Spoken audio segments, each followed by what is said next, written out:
Yeah, because we got the 3 points. I think that's what we said to the lads, that it is a difficult place to come to. It's quite open. You felt the wind even today, and it wasn't really a windy day today. So to get the 3 points was what it was about today. It wasn't a great performance, if I'm being honest. Obviously, with the sending off, that's changed it slightly, but we need to be better in terms of the levels of what we're aspiring to. But I'd have taken any win today. Do you think Gloucester are a bit fiery for a reason? No, I think, look, it was one of those ones that you've seen it probably time and time again, the one where there's a little coming together and somebody kicks out, and obviously the rest made the decision, and then obviously the second one was 2 yellows. So no, I think that they battled extremely hard, and I think they're going to cause problems in this National League North, and I think they're very effective at what they do. So I'm just glad that we've got the 3 points.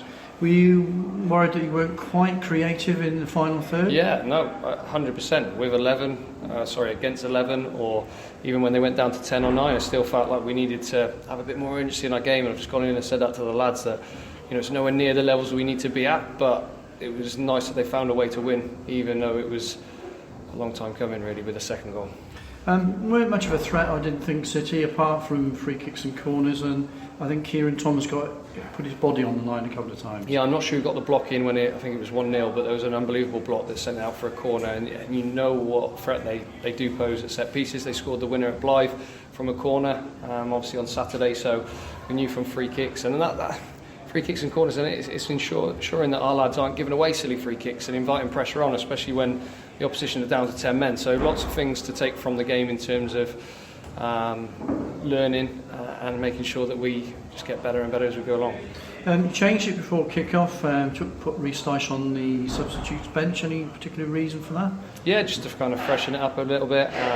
Obviously changing it a little bit in terms of the shape of what we did with Toe and Nico. It was difficult because there wasn't necessarily always much space in between their defence and midfield line, but it was to try and cause them a few problems. But I don't think we really got into any sort of rhythm tonight. What we've seen in pre-season and what we saw in spells against Spennymoor. So, yeah, tick it off, away from home, 3 points, we'll take that and we'll move on. What did you make of the penalty decision? Was it the correct award? I didn't get a great sight of it. I know that he's got in front of him and then obviously he's gone to ground, so I can see why he's given it in the position that the referee was in, but I'd probably have to have a little look back at it. And there was no doubt it was going to be Tom Owen Evans to take the penalty? Yeah, it was decided before the game, so obviously he saw that fair play to Dyche. I know he wanted it, but he went over and gave that to Toe. So. Early doors, unbeaten start, 4th in the table. Yeah, I'll take that at the moment. Thanks for your time. Cheers, guys.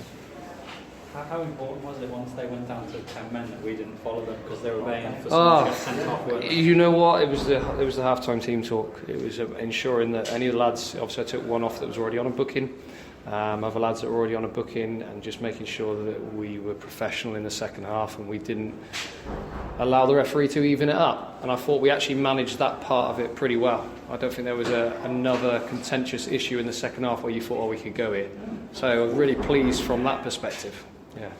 And a standout performance from Kieran Thomas, the first goal. I said to him, goal scoring midfielder. I said, how are you feeling? He said, no, he's buzzing. He's took a whack, that tackle in the first half. Don't know how he times it so well, but honestly, I've seen him pop a ball. We were away at Chorley, and I've seen him in a 50-50 pop of football. That's how hard he tackles. So it's unlike anybody I've seen within football in terms of the way he tackles. I love that about him, and obviously he gets more chance to do it playing in centre mid at the moment. Long trip to Kings Lynn. Nice trip to Kings Lynn, then Blythe the following. Yes. Yeah. So it's long trip to Kings Lynn. So they've got a positive result, I think, tonight. So it'll be a tough one. You look at the results tonight, and it's National League North. I think only one team's won 2 back-to-back. And would you envisage any changes for Kings Lynn because possibly they play a bit differently to Gloucester? I can't even think about that at the moment. I'm still getting over tonight, but we'll have to look at it obviously from an injury perspective. And just see who's, obviously Wells came off at half time, he was feeling his groin, his hamstring, so we'll have to have a little look at that. But yeah, to be honest, I'll look at Kings Lynn tomorrow when I've probably had a beer or two in a minute. Rob, how are you, mate? How much did it win personally to win here after? Yeah, it was, to be fair, when the fixtures came out, it was early on. I was thinking, I spent a long time at Gloucester, both as a player, coach, assistant manager, and manager. So it's a club that is obviously dear to my heart, and I know a lot of the boys. Obviously, a lot of the boys that are in that starting 11 today and in the squad. we've had an impact on either coaching or recruiting. So it was a tough one, really. So obviously, 100%, I couldn't wait to get 3 points. But having said that, I got massive respect for the club and obviously the people that are involved. I got a lot of time for Cookie. He's brilliant. I've known him. I used to work for him when I was 17.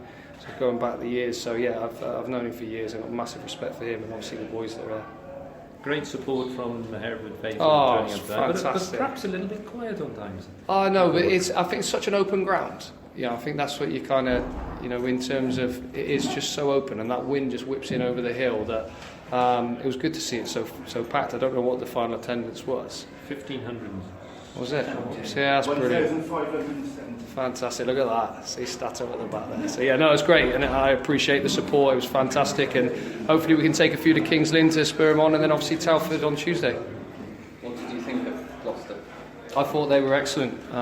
We knew what we were coming up against in terms of obviously saw the game, the Blythe game. Obviously, I know a lot of the boys anyway, and they will take some points this season. I tell you, they work their socks off.